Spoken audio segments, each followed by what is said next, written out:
Okay, it's sort of an older video. This goes back to November 21st. Times are going to appear off when I'm saying they are versus what's on the screen because I did not change for daylight savings time yet. And I also did not manage to get the number of this bus, but it's sort of a moot point. We're going to see it coming here. It's going to be coming down Vine Lane, Public Street. This is North Baldy, a public street, public owned, maintained. We're going to see it brought down to the shop. This is going to really, this video is more about a demonstration of some of the procedures that go on at this facility. So we're going to see that it's not brought indoors, which is the first major thing to notice, is that the vehicle's not brought indoors. Now it's left outside to run. We're going to see the technician get out and walk in the building. And you'll see the hazard lights are on, an indicator that it's still running. We're going to see that that is just the case now for quite some time. Until after 8 o'clock, we're going to see the wash out of the sun. So we're going to see it running for that prolonged period. Then two people out working on it. They begin at the back. They then move to the middle luggage compartment here. And what can only be, I can assume, is cooling system repair. And that, combined with the increased engine RPM, is an effort to try and clear air pockets out of the cooling system. There are other methods to do this. I mean, this is not easy to do in this said fashion, and it's a prolonged procedure. This goes on outdoors for quite some time. So we're going to get right up here to about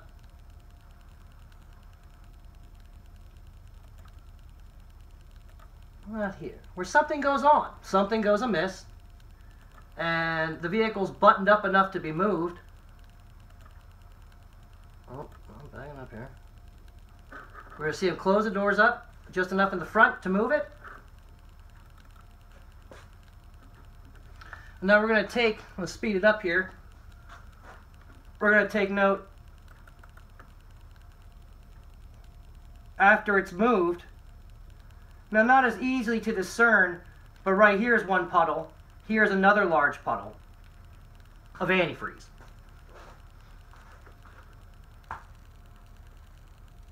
Now, this is at 9:51 a.m. We're going to see those puddles still there. Another employee sees them. Puddle's still there. Puddle's still there.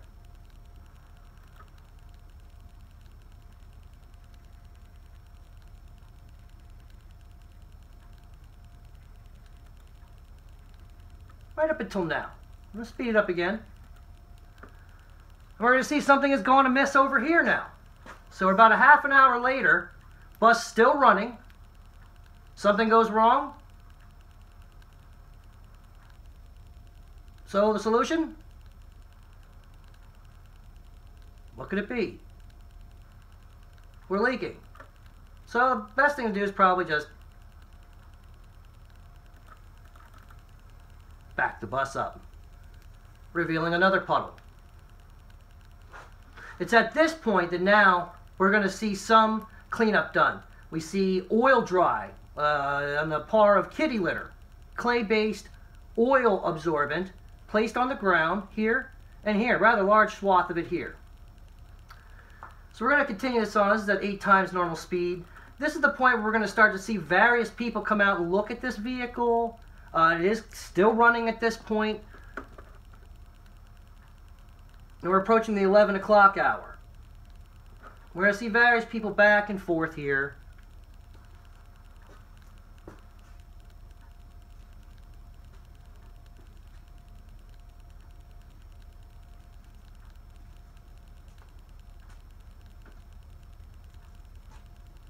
I'm going to go ahead and jump ahead here a little bit. So right up here to the 11 o'clock hour. Some other folks leaving.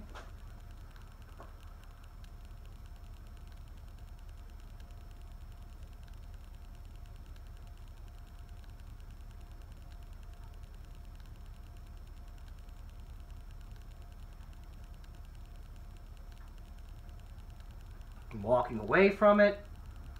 Some other folks inside were working on the back. Appears to be somebody else in some nice shirts there. They walk away from it. So now it's unattended altogether, running.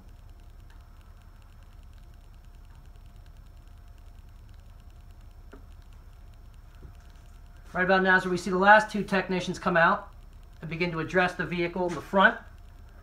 There's me passing. There they are addressing it in the back. Right about this time is where, as difficult as it is to believe, that a vehicle that was left to leak once and then twice in direct proximity to a public street is then walked away from again and left completely unattended and running. This vehicle with a propensity to leak is left running. So we'll see them walk up the property. Now, we draw our attention to right here in this region. We're going to see this begin to get a lot darker.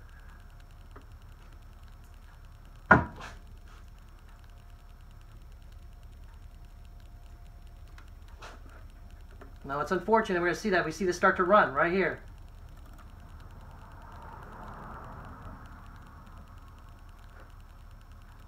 To bring it up any question in case you're not really seeing it, let's back it up here a minute.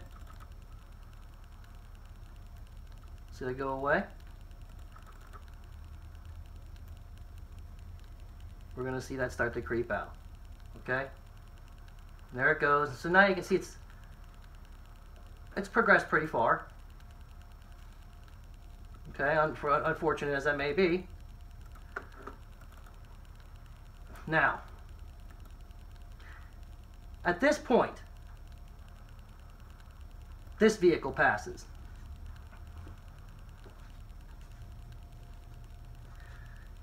For better or for worse, this is a Kutztown Borough code enforcement vehicle. An officer inside. Right there is a 6-foot-long antifreeze leak coming out of an unattended, idling bus. This brings the question as to whether he should have spotted it. But really the more important question is it his job to oversight activities of a private company? One would think these companies would have oversight of themselves, especially of a vehicle that has this leak. So what I'm going to do now, okay, so we know it was walked away from at 11:07. So here we are at 11:09. I'm going to speed it back up just so we can see the return of the employee. So here they come. So now they come back about 3 minutes later.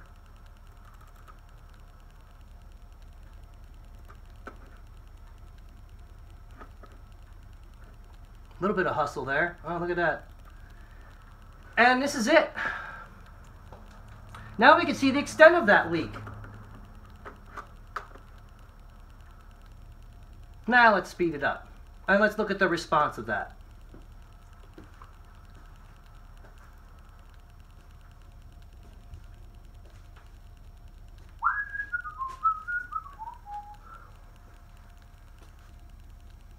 Again, this is all oil dry. This is an oil dry being applied.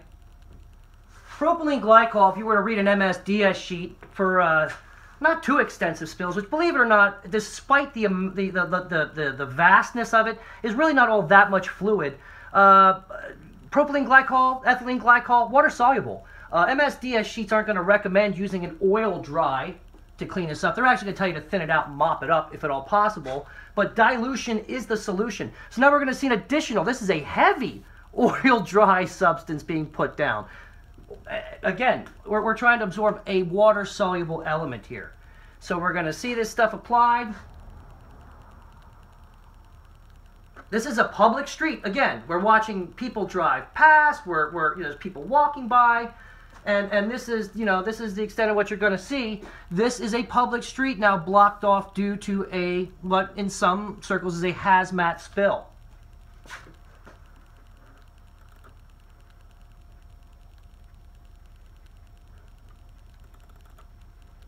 Now we're going to witness it,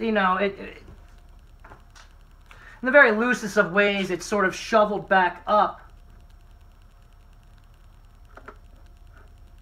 We're going to keep jumping ahead here a little bit. We're going to see what's going on. I got many people. We'll get, they got 5, 6 employees involved with this at one point. Again, no notice being made to the borough, no notice being made to the police department about a spill or the fire department, letting them know that they're blocking off streets. None of that. And then we're going to see the real lack of cleanup that went on. I mean, this oil dry substance is now in the macadam. It's now plainly in the path of every bus that's going to be coming out of their wash bay. People driving on the street are going to begin tracking this substance everywhere.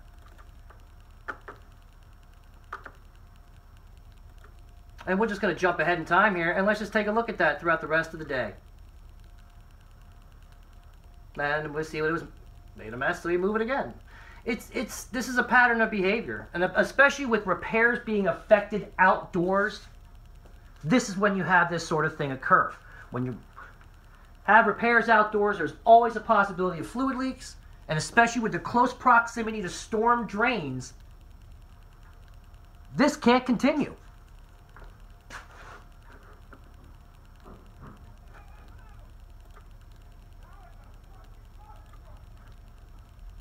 And hear the colorful language out back. Good day.